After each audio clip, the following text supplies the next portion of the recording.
I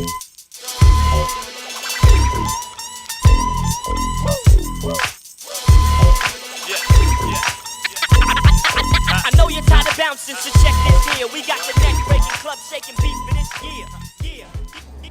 When graffiti really first appeared as we know it now in the late 1970s, with tag artists like Cool Disco Dan and Tacky 183, I think graffiti was serving a purpose for the disenfranchised. Particularly, it was adapted by the gangs who essentially felt they didn't have any other kind of voice. So graffiti was used for spreading things like reputation. It was also used as some kind of dare. I think a lot of it, or at least it used to be, you just wanted to be recognised in the underground by other writers, not by the general public. Because graffiti now seems to be ubiquitous in society as road markings, bus stops, these kinds of things. The general public don't see what proper tagging is, they just see like crap that kids put up who don't really have any artistic quality or all. But I do think that that'll never stop. It's been going on since like ancient times and no one's ever going to be able to stop it. People are always going to feel they want to pick up a pen and write on a wall. It's an art form if you do it in the right place and shit. If you don't like do it on walls where it's not wanted. If it's on a graffiti wall, then yeah, it's an art form. But if we look towards the 1980s, artists like Keith Haring, Jean-Michel Basquiat, they made the transition to, well, I think you could call it fine art. Their work was adopted by the fine art community. People like Andy Warhol took Basquiat under his wing. More recently, artists like D-Face, Dalek and Banksy, they've used the pieces that they like from graffiti. Well, they've tried to retain authenticity, yet at the same time make the transition to the world of fine art. I think in a way it's good because the general public are recognising it as art and people should get paid for this just as like any other artist that get paid. I think it's just as valid, but some people see it as selling out. I'm not sure really. Do you think there are many graffiti artists who would turn down £600,000 for a stenciled canvas? I'm not sure there are.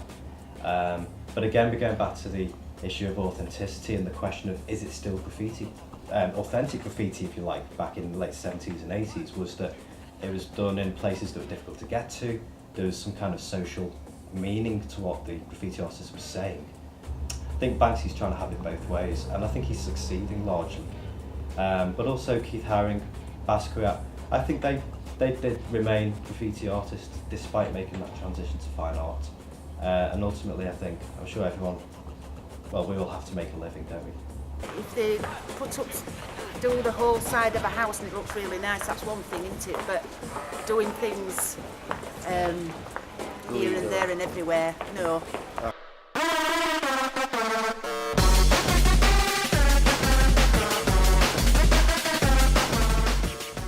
Well, I think it depends on, first of all, the artist who is creating graffiti and also on the context in which the graffiti is produced. I think a lot of graffiti can be classed really as similar to cats spraying. Well, tagging's like a massive part of graffiti and it's a thing for writers, it's not for other people to... They shouldn't understand it, yeah, they can look at it, it's for everyone to look at. A lot of graffiti, its purpose is to be antisocial. A lot of it really lacks resonance, I think, these scrawlings you see on bus stops, for example. If it's done properly, it is an art form.